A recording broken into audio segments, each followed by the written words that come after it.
Hello guys! Alright, I'm going to show you the baseline feeding that we'd like volunteers to do when feeding dogs. I do not have a good Julia Childs accent, so I'm going to just have to skip that one and just show you guys the technique. So, first things first, the way that I like to do it, and some people like to do this individually, is I like to fill a mixing bowl about 3/4 of the way full with dry small bites.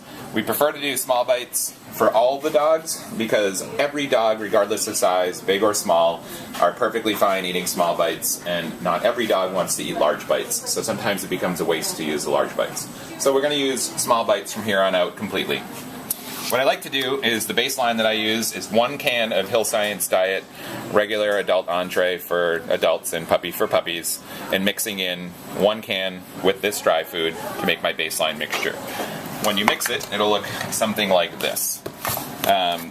What we prefer volunteers to do is actually measure out the amount of food. There's going to be a chart right on above on the cabinets that it's going to show you how much food per dog by body weight that we want people to do. We've been finding that, unfortunately, volunteers have been a little inconsistent with that, and some have been feeding the right amount and some have been overfeeding.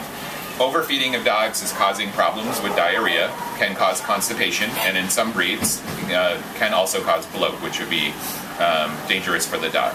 So we'd like everyone to feed the right amount in each meal. We feed at 8 o'clock in the morning and again early afternoon, so the dog's meals are fairly close together. So there's not a lot of worry that they're not getting enough nutrients. And also, when we use Red Barn for treats, we are giving them a complete meal with every treat we give them. So every time they're being trained, they're getting a portion of their meal as well for the day.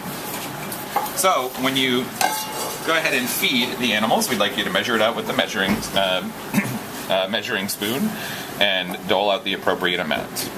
In the case that you're feeding a dog through a Kong, what I really like people to do is feed that amount into the actual Kong itself, seal the top of it with a little bit of yummy canned food, and place it right in the bowl over a small dusting of the mixture so that they know for sure that there's food in the bowl. You can go ahead and feed that to the dog. You'll also find that up here there'll be some dogs that have very specific feeding needs that they have. So you'll see right here there's a whole list of dogs that need different specialty diets, or dogs that might have dental issues preventing them from being able to eat dry food. And you'll also see that there are dogs that are not having food because of surgery. It's important to look at this sign, but also look at the doors to make sure that there's no sign saying "do not feed me." And lastly, you'll see dogs that we know for sure are eating out of Kongs very successfully for an enrichment tool. And that's the basics.